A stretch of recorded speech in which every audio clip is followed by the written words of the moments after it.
Dear students, I am Dr. Rajiv Sapre. This is the 10th lecture on the chapter probability, and this is a part of a video lecture series about SSC mathematics. See, in this chapter probability, this is a new branch, new topic that we are actually studying. Probability, as I told, is a very important chapter in applied mathematics. Applied mathematics का अभ्यास केला जातो प्रोबॅबिलिटीचा? तर आपल्या real लाईफमध्ये अनेक सिच्युएशन्समध्ये आपण probability वापरत असतो, नोईंगली और अननोईंगली. ज्यावेळी आपण असं म्हणतो की मी उद्या शाळेत जाण्याची शक्यता कमी आहे, म्हणजे आपण खात्रीने सांगत नाही, आपण म्हणतो शक्यता कमी आहे, बरोबर ना? आपण असं म्हणतो की आत्ता एखाद्या पर्टिक्युलर क्रिकेटची मॅच समजा चालू असेल, तर त्यावेळी असं आपण म्हणतो की आत्ताची सिच्युएशन बघता इंडिया जिंकण्याची शक्यता 50% आहे किंवा 80% आहे. ह्यालाच प्रोबॅबिलिटी म्हणतात. आपण रिअल लाईफमध्ये अशा अनेक सिच्युएशन्समध्ये प्रोबॅबिलिटी हा कन्सेप्ट आपल्या नकळत आपण वापरत असतो. मग त्या कन्सेप्टला गणितीय स्वरूप या चॅप्टरने देण्यात आलेलं आहे. मग आता त्याच्यामध्ये काय काय टर्मिनॉलॉजीज तुम्हाला माहिती पाहिजेत. एक लक्षात घ्या, कुठलीही मॅथमॅटिक्सची थिअरी शिकताना काही टर्मिनॉलॉजीज तुम्हाला आत्मसात केल्या पाहिजे. त्या वापरून आपण तो चॅप्टर पुढे नेत असतो. त्याच्यामध्ये आता इथे तुम्हाला या गोष्टी येणार. What is experiment, what is outcome. Okay okay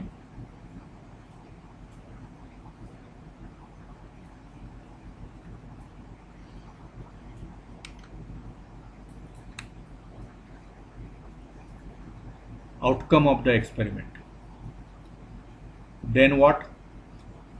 We will see what are the terms used by in your chapter. See, probability जेव्हा आपण शिकतो ना, त्यावेळी या टर्म्सला तुम्हाला फेस करावंच लागणार. You have to always understand what are these terms. मग त्याच्यामुळे काय होतं की एकदा ते नीट लक्षात आलं ना की मग पुढे काहीच अडचण नसते. हे तुम्ही नीट लक्षात घ्या. तर इथे बघा, एक्सपेरिमेंट म्हणजे काय, आउटकम म्हणजे काय, या गोष्टी आपणाला समजल्याच पाहिजेत. मग ते कधी आहे बघा, इथे लिहिलेलं आहे बघा, an experiment in which all possible results are known in advance but none of them can be predicted with certainty and there is equal possibility of each result. It is known as a random experiment. लक्षात घ्या. मग tossing a coin, picking a card from the set of cards, हे सर्व काय झाले, हे सर्व तुमचे एक्सपेरिमेंट्स झाले. लक्षात घ्या.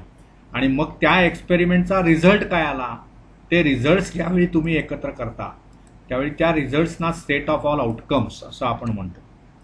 तो जो काही सेट ऑफ आउटकम्स आहे बघा, आता आउटकम इथे पुढे म्हटलंय बघा, outcome result of the random experiment is non as outcome. ठीक आहे. त्यामुळे result of random experiment, outcome हा पुढचा शब्द आला. मग आता कुठलाही एक्सपेरिमेंट तुम्ही घेतलात, साधं आपण उदाहरण घेऊया पुन्हा एकदा, की कॉइन मी टॉस केलं, मग एक्सपेरिमेंट काय झाला, tossing coin, tossing a coin. त्याच्या आउटकम्स काय आली, एकतर हेड किंवा टेल. मग ह्या आउटकम्सचा जो सेट आहे त्यालाच आपण म्हणतो sample space, set of all possible outcomes of the performed experiment, that is called sample space. आणि इव्हेंट हा पुढचा एक टर्म आपण वापरली. Event is a subset of sample space. Event is subset of sample space. मग इव्हेंटमध्ये कुठले elements घ्यायचे, सॅम्पल स्पेसमधली जी एलिमेंट्स आहेत त्यांना सॅम्पल पॉइंट्स म्हणतो आपण. म्हणजे आता हा एच हा एक सॅम्पल पॉइंट झाला, टी हा दुसरा सॅम्पल पॉइंट झाला. आणि आता समजा मी इव्हेंट म्हटलं तर इव्हेंट हा सॅम्पल स्पेसचा सबसेट असतो. कुठले पॉइंट्स त्या इव्हेंटमध्ये मी घेणार, तर इव्हेंट ही एक काहीतरी कंडिशन असते. समजा मी असं म्हटलं की whenever I toss a coin head appears, हा मी इव्हेंट घेतला, तर जे काही अप्पर फेसला येणार कॉइन टॉस केल्यानंतर ते हेड आहे, ही माझी कंडिशन आहे. मग हेडला कुठलं यातलं फेवरेबल आहे, हेड हे एक, टी नाहीच ना, टी म्हणजे हेड नव्हे. त्यामुळे त्या इव्हेंटमध्ये जर मी असा इव्हेंट डिक्लेअर केला, हेड ॲपियर्स हा जर मी इव्हेंट डिक्लेअर केला, तर मग मला त्याच्यामध्ये किती पॉईंट्स मिळणार? हा एकच. म्हणजेच तो जर इव्हेंट मी ए या अक्षराने दाखवला तर त्याच्यामध्ये एकच पॉईंट येणार, एच. म्हणजेच कसं झालं बघा, ए हा एसचा प्रॉपर सबसेट आहे. मग तुम्ही पुढचा विषय काय घेणार की नंबर ऑफ एलिमेंट्स इन ए किती आहेत आणि number of elements in S किती आहेत, या दोघांचं आपण कॅल्क्युलेशन करणार आणि मग आपण एन एला एन एसने डिव्हाइड करणार. त्याच्यामुळे मला काय मिळतं? प्रोबॅबिलिटी ऑफ इव्हेंट ए. हा मुद्दा या सर्व चॅप्टरमधला महत्वाचा आहे. आणि मग या अनुषंगाने आलेल्या इतर अनेक गोष्टींचा आपण अभ्यास केला. म्हणजे कसं बघा की आपण आणखी काही गोष्टी डिफाईन केल्या. कॉम्प्लिमेंटरी इव्हेंट, मी तुम्हाला व्हेन डायग्रॅम वगैरे काढून त्यावेळी सर्व समजावून सांगितलेलं आहे. कॉम्प्लिमेंटरी इव्हेंट ए डॅश त्याला आपण दर्शवतो. ए आणि ए डॅश यांचं इंटरसेक्शन एम्प्टी असतं, लक्षात घ्या. म्हणजे हा कॉम्प्लिमेंटरी इव्हेंट झाला. त्याच्यानंतर म्युच्युअली एक्सक्लुझिव्ह इव्हेंट्स असं आपण एक बघितलं, त्याची उदाहरणं पण मी दिली आहेत तुम्हाला. म्युच्युअली एक्सक्लुझिव्ह इव्हेंट्स म्हणजे कुठले? तर A and B are two events of sample space S,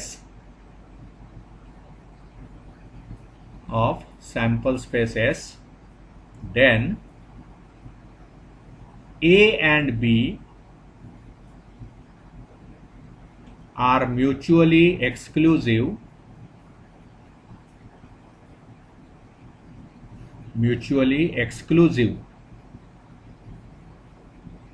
if A intersection B is empty. आणि ते एक्झॉस्टिव्ह असा एक शब्द होता. दोन इव्हेंट्स म्युच्युअली एक्झॉस्टिव्ह आहेत असं आपण कधी म्हणणार? तर ए युनियन बी हे जर सॅम्पल स्पेस एवढं असेल. ही सर्व सेट थिअरी आहे, बाकी काहीच नाही. व्हेन डायग्रॅम्स वगैरे आपण ज्या काढल्या सेट थिअरी शिकताना त्याचाच वापर आपण इथे करत असतो. तेच कन्सेप्ट्स आहेत, नथिंग एल्स. फक्त इथे आपण नंबर ऑफ एलिमेंट्स काउंट करतो. त्यामुळे एक्झॉस्टिव्ह म्हणजे काय, एक्सक्लुझिव्ह म्हणजे काय, कॉम्प्लिमेंटरी इव्हेंट म्हणजे काय. मग आणखी आपण एक भाग बघितला होता की कुठलाही इव्हेंट असेल, समजा ए हा एनी इव्हेंट, तर त्याच्या प्रोबॅबिलिटी बद्दल आपण काय म्हटलं? 0 is less than or equal to probability of A less than or equal to 1. Probability always lies between 0 and 1. Extreme cases काय असतील? Probability of A can be 0. If so, it is impossible event. Impossible event तो म्हणणार आपण. Okay. आणि probability of ए जर 1 असेल probability, then it is certain event. त्यामुळे impossible event म्हणजे प्रोबॅबिलिटी 0 असलेला इव्हेंट. सर्टन इव्हेंट म्हणजे ज्याची प्रोबॅबिलिटी 1 आहे आणि otherwise probability will lie between 0 and 1. So that is what we have to understand. Okay. आणि मग बाकी ज्या गोष्टी आहेत, म्हणजे तुम्ही इथे जे काही प्रॉब्लेम्स तुम्हाला दिलेले आहेत ते एकाच साच्यातले प्रॉब्लेम्स आहेत. अशा अर्थाने एकाच साच्यातले आहेत की ज्या काही एक्सपेरिमेंट्स तुम्ही इथे वापरलेले आहात ते टॉसिंग अ कॉइन. त्यामुळे ह्या सर्व बाबतीतलं तुम्हाला सॅम्पल स्पेस माहिती असलं की झालं. टॉसिंग अ कॉइन, मग टॉसिंग 2 कॉइन्स. मी सर्व अनेक वेळा ते लिहून झालेलं आहे, तरी पण आपण काय तर लिहू. इथे फक्त एच येणार, इथे काय येणार? टॉसिंग अ कॉइन म्हटल्यानंतर एच आणि टी असे 2 सॅम्पल पॉईंट्स येणार त्या सॅम्पल स्पेसमध्ये. टॉसिंग 2 कॉइन्स असं म्हटलं की एच टी, मग टी टी असे 4 येणार त्याच्यामध्ये. टॉसिंग 3 कॉइन्स असं तुम्ही एक असू शकतो एक्सपेरिमेंट. बघा ते लिहा, तुम्हाला मी लिहून दिलेलं आहे मागेच, पण otherwise as a practice you write. Tossing 3 coins जर झालं, न बघता लिहिण्याचा प्रयत्न करा, तर ह्याची सॅम्पल स्पेस काय येईल. This is a question to you. त्याच्यानंतर rolling a die. Rolling a die हा एक एक्सपेरिमेंट तुम्ही परफॉर्म करणार. त्यावेळी नॉर्मली डायवर 1 to 6 नंबर्स असतात, त्यामुळे ह्याच्या सॅम्पल स्पेसमध्ये 6 एलिमेंट्स असतील. रोलिंग 2 डाईस सायमल्टेनियसली, त्यावेळी काय होणार, त्याची sample space it will be of this type X comma Y, ordered pairs असतील त्याच्यामध्ये, आणि 1 is less than or equal to X less than or equal to 6. Similarly 1 less than or equal to Y less than or equal to 6. This will be rolling 2 dice. 36 याच्यामध्ये एकतर तुम्ही असं लिहा किंवा तुम्ही 1 1 1 2 1 3 असं 1 6 पर्यंत, मग 2 1 दुसरा रो 2 2 2 3 असं 2 6 पर्यंत एटसेट्रा. डिस्क्रिप्टिव्ह वे किंवा हे असं शॉर्ट वे. आणि इथे तुम्हाला कळतं की इथे 6 एलिमेंट्स आहेत, एक्सच्या 6 पॉसिबल व्हॅल्यूज, वायच्या 6 पॉसिबल व्हॅल्यूज, आणि त्याच्यामुळे एकूण 36 आउटकम्स येणार. लक्षात आलं का? त्याच्यानंतर मग आणखी काही प्रॉब्लेम्स तुम्ही केलेत की ज्याच्यामध्ये 2 डिजिट नंबर्स तयार केलेत. 2 डिजिटेड नंबर्स, 2 डिजिट नंबर्स किती होतील ते तुम्हाला काढावं लागेल. सॅम्पल स्पेस म्हणजे ऑल पॉसिबल आउटकम्स. म्हणजे समजा तुम्हाला असं सांगितलं 1 2 3 4 5 आणि 6 या 6 संख्या वापरून 2 अंकी संख्या तयार करायच्या आहेत की ज्याच्यामध्ये रिपिटिशन अलाउड आहे. मग रिपिटिशन अलाउड असेल तर 1 1 11 12, एक इथे फिक्स ठेवा, 11 12 13 14 15 16 रिपिटिशन अलाउड आहे. बघा, रिपिटेशन अलाउड असं आपण लिहूया. मग 2 पासून काय होईल, 21 22 अलाउड आहे, 23 24 25 मग 26 अशा होतील. आता तुमच्यातला एखादा विद्यार्थी असं पण करू शकतो, इथे कुठे 0 नाहीच आहे, त्यामुळे मला 2 अंकी संख्या तयार करायच्या आहेत, म्हणजे एकम स्थानची जागा भरायची आहे मला, एकम स्थानची आणि दशम स्थानची. मग यातली कुठलीही संख्या मी एकम स्थानी ठेवू शकतो. म्हणजे ही जागा जी आहे एकम स्थानची ती मी 6 प्रकारे भरू शकतो. कारण इथे 1 असू शकतो, 2 असू शकतो, 3 असू शकतो, 4 पण असू शकतो, एटसेट्रा. आता जर रिपिटिशन अलाउड आहे असं दिलेलं आहे तर ही जागा पण मी 6 प्रकारे भरू शकतो, कारण यातली पुन्हा कुठलीही संख्या मी इथे ठेवू शकतो. मग ही जागा 6 प्रकारे आणि ही जागा 6 प्रकारे आणि म्हणजे गुणाकार, म्हणून 36 मार्क झाले. जर रिपिटिशन अलाउड नसेल तर एकदा या जागी कुठली तरी एक मी संख्या ठेवली की इथे ती नाही ठेवता येणार, म्हणजे ही जागा 6 प्रकारे भरता येईल, पण त्यावेळी ही मग 5 प्रकारे भरता येईल. नॉट अलाउड असेल रिपिटिशन तर मग त्या नॉट अलाउडच्या 30 संख्या तयार होतील. एकतर तुम्ही डायरेक्टली सर्व संख्या लिहा किंवा हे लॉजिक वापरा. Anything is right. गणितामध्ये एक अधिभाग चांगला असतो की जे बरोबर आहे ते सर्व बरोबर आहे. कसं असतं, आपण 10वी मध्ये तुम्ही आहात, तुमचे जे टीचर्स सांगतील तुम्हाला शिकवणारे ते चुकीचं कधीही सांगणार नाहीये तुम्हाला. माझा इथे हेतू काय आहे, तुम्हाला गणित शिकवायचा. तुम्हाला 10वीचा अभ्यासक्रम मी शिकवतो आहे, बरोबर आहे, परंतु त्या चॅप्टरमधले प्रॉब्लेम्स कसे सोडवायचे ह्याचा विचार करण्याला शिकवण्याचा माझा हेतू आहे हे सर्व करण्यामागचा. ह्याच्यामुळे तुम्ही 10वीचं मॅथमॅटिक्स शिकणारच आहात, परंतु पुढे जाऊन म्हणून त्या प्रत्येक चॅप्टरच्या बाबतीमध्ये मी तुम्हाला काही ॲडिशनल गोष्टी सांगतो आहे. तसं हे मी ॲडिशनल सांगतो की 2 अंकी संख्या मला तयार करायच्या आहेत. रिपिटिशन अलाउड असेल तर त्या किती होतील, कशापासून त्या तयार करायच्या आहेत, तर 1 2 3 4 5 6, मग त्यात कुठे शून्य नाहीये. या सर्व गोष्टींचा नीट विचार करा. महत्वाचं काय माहिती आहे, गणित चांगलं यायला पाहिजे असेल तर विचार करण्याची आपल्याकडे क्षमता यायला पाहिजे. Once you develop that ability then nothing is difficult. त्यामुळे पुढे मग अनेक प्रॉब्लेम्स आपण सोडवले. प्रत्येक वेळी आपण हेच केलं की आधी एक्सपेरिमेंट काय आहे ते बघितलं. आणखी एक एक्झाम्पल आपण या सॅम्पल स्पेसच्या बाबतीत वगैरे बघितलं होतं, जे मी आत्ता एकदा सांगतो आणि मग आपण इथे थांबूया. की suppose there is a what we can say pack of 52 cards, pack of 52 आणि कशी cards, well shuffled cards, well shuffled cards, pack of 52 well shuffled cards. मग आता त्याच्यामध्ये आपण इव्हेंट काय घेणार आहात, 1 card is drawn at random, 1 card is drawn at random. मग किती पॉसिबिलिटीज होतील बघा. 52 कार्ड्स तिथे आहेत. 52 कार्ड मला माहित नाहीत कुठे कुठलं कार्ड आहे, का तर वेल शफल्ड आहेत ती. म्हणून इथे NS किती होणार, डायरेक्टली 52 होणार. अशाच टाईपचे प्रॉब्लेम्स आणखी होते बघा, की there are 20 tickets. They are numbered from 1 to 20 आणि 1 ticket is drawn at random. 1 ticket is drawn at random. मग त्यावेळी काय होणार बघा, नॉर्मल आहे. जसं आपण 52 कार्ड्सच्या बाबतीत जो विचार केला तोच इथे. मला माहित नाही ना 1 ते 20 असे एका बॉक्समध्ये कार्ड ठेवलेली आहेत, ते असं रँडमली ठेवलेली आहेत म्हणजे, आणि तुम्ही न बघता त्यातलं कुठलंही कार्ड उचलता आहात, तर मग देर आर 20 पॉसिबिलिटीज.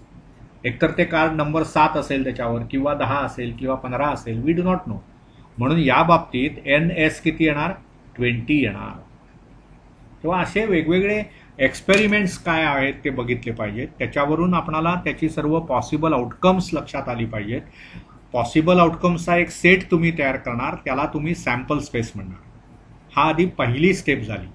नंतर तुम्ही इव्हेंट काय काय आहेत, त्या इव्हेंट म्हणजे एक काहीतरी कंडिशन असणार, ती कंडिशन सॅटिस्फाय करणारे सॅम्पल पॉईंट्स त्या सॅम्पल स्पेसमधले तुम्ही शोधणार आणि त्याला तो इव्हेंट म्हणजे त्या इव्हेंटचा तो सेट लिहिणार तुम्ही.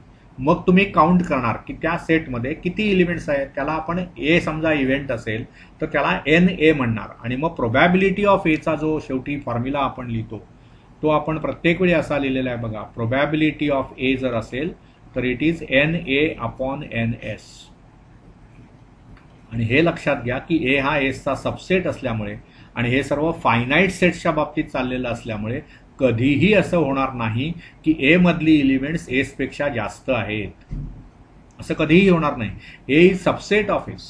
ॲट मोस्ट काय होईल, ए इक्वल टू एस असेल त्यावेळी प्रोबॅबिलिटी 1 असेल, किंवा काय होईल, ए हा एम्प्टी सेट असेल मग प्रोबॅबिलिटी त्यावेळी 0, कारण एम्प्टी सेट जर असेल ए तर एन ऑफ ए किती होणार, 0. आणि मग अदरवाईज काय असणार आहे, ए हा एसचा प्रॉपर सबसेट असेल त्यावेळी प्रोबॅबिलिटी ही लेस दॅन 1 असेल, ग्रेटर दॅन 0 असेल. त्यामुळे इन शॉर्ट आपण असं लिहिलेलं आहे, 0 is less than or equal to probability of A less than or equal to 1. कुठल्याही इव्हेंटची प्रोबॅबिलिटी ही कमीत कमी 0, जास्तीत जास्त 1, बट अदरवाईज बिटवीन 0 and 1 अशीच असणार. I hope you enjoyed whatever I taught about probability.